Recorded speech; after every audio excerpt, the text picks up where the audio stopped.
If there's one thing that gives Villager an edge against all the ridiculously overtuned top tiers in Smash Ultimate, it's his ability to not need to go near the opponent to make progress, since he has some of the longest ranged neutral tools Smash has ever seen.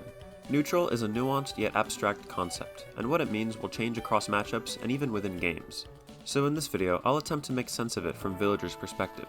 This will essentially be my thesis on Villager's ideal game plan, how I think Villager should be played if you want to achieve success with him at the highest level.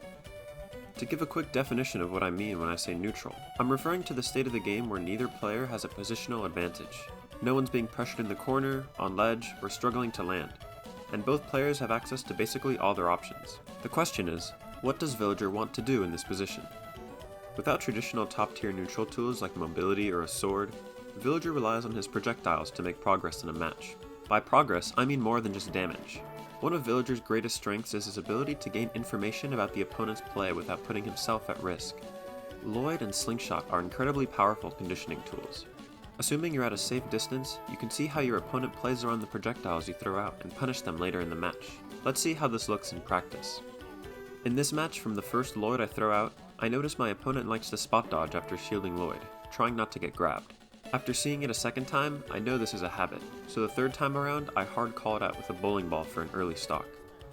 Most of the time, the callouts won't be this extreme, and will often look more like slingshotting a jump or grabbing a shield, but if you attempt an opening, it should be grounded in the information you gather. This example illustrates another key aspect of Villager I think is important to highlight, which is that Villager can't really afford to camp the entire game. His low mobility means that the Villager player can be opened up easily if they're just focused on running away, and low damage output means those openings will matter a lot more than Villager's. Instead, I think Villager's ideal game plan should be to play defensively with your projectiles at long range while keeping an eye for ways that you can make meaningful openings. This can definitely look and be campy, but the objective is different than just trying to run the clock. Villager's kit is really well suited to this, since he has a number of moves that kill really early but are really committal, like bowling ball, up smash, and axe. These aren't moves that you can just afford to throw out on a whim, but if they're backed by well-informed decisions, taking even one early stock with them can make a world of a difference.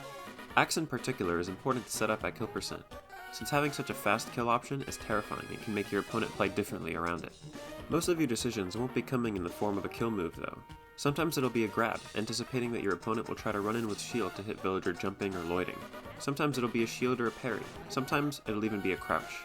Sometimes you'll just be waiting there, and that's okay too. Doing nothing is still progress if you're paying attention.